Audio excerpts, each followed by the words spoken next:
नमस्कार किसान भाइयों, मैं सौरभ भारद्वाज कृषि फाई में आपका स्वागत करता हूं।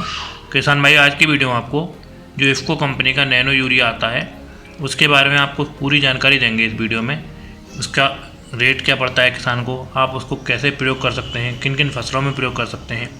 तो उससे पहले किसान भाइयों, अगर अभी तक आपने हमारे चैनल को सब्सक्राइब नहीं किया है तो कृपया सब्सक्राइब करें और पास वाले बेल आइकन को भी दबाएँ, जिससे कि जो भी नया हमारा वीडियो पड़ेगा उसका नोटिफिकेशन आपको मिल जाएगा।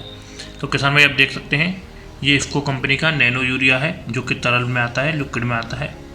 और बात करें किसान भाइयों इसकी, तो ये कंपनी के हिसाब से एक बोतल एक जो कट्टा आता था, बैग आता था यूरिया का, उसके बराबर काम करती है। अगर इसमें टेक्निकल की बात करें किसान भाइयों, तो इसके अंदर जो टेक्निकल है वो नैनो यूरिया 4% WB फॉर्म में आता है। ये जो पैकिंग है किसान भाइयों, ये 500 ml की पैकिंग आती है जो कि 1 एकड़ के लिए पर्याप्त है।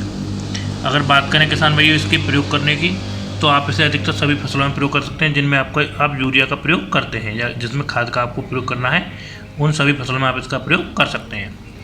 अब बात करते हैं किसान भाइयों रेट की, कि किसान को इसका खर्चा क्या आएगा। तो किसान को 1 एकड़ के लिए एक 500 ml की बोतल 240 रुपये की पड़ेगी। ये 240 रुपये की आपको इस पर MRP भी होगी, शायद देखते हैं अभी। तो हाँ, 240 रुपये है, आप देख सकते हैं ये 240 रुपये की पड़ेगी आपको। अब बात करें किसान भाइयों इसमें कि इसे कितने दिन तक रख सकते हैं, तो आपको 2 साल तक इसे रख सकते हैं। 2 साल तक ये जो मैन्युफैक्चरिंग डेट है इसकी, उसके 2 साल तक ये एक्सपायरी है। 2 साल तक आप इसका प्रयोग कर सकते हैं। अब किसान भाई इसका स्प्रे कैसे आपको करना है उसके बारे में हम पूरी जानकारी आपको बता देते हैं। तो स्प्रे करने के लिए किसान भाई विशेष ध्यान देने की आपको आवश्यकता है। सबसे पहले तो आपको ये मालूम होना चाहिए कि आप किस समय इसका स्प्रे करना है फसल में। तो जिस समय स्प्रे का होता है वो होता है किसान भाइयों, किसी फसल में 20 से 25 दिन की अवस्था जो होती है, जब उसमें बढ़वार की आवश्यकता होती है, उस समय इसमें नाइट्रोजन की बहुत ज़्यादा आवश्यकता होती है। तो जो हम यूरिया में डालते हैं वो भी नाइट्रोजन होता है, इससे हम डालेंगे तो भी नाइट्रोजन मिलेगा। तो उस समय इसका स्प्रे ज़रूर आपको करना चाहिए। और अगला स्प्रे आप करना चाह रहे हैं तो अगला स्प्रे इसका जो है, जो पहला स्प्रे है उससे 20 से 25 दिन बाद दूसरा स्प्रे आपको करना है।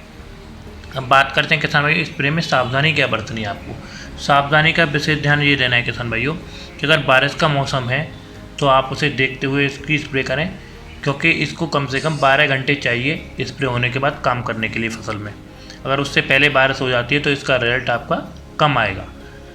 और अब बात करते हैं किसान भाइयों कि आप इसके साथ कुछ और भी स्प्रे कर सकते हैं।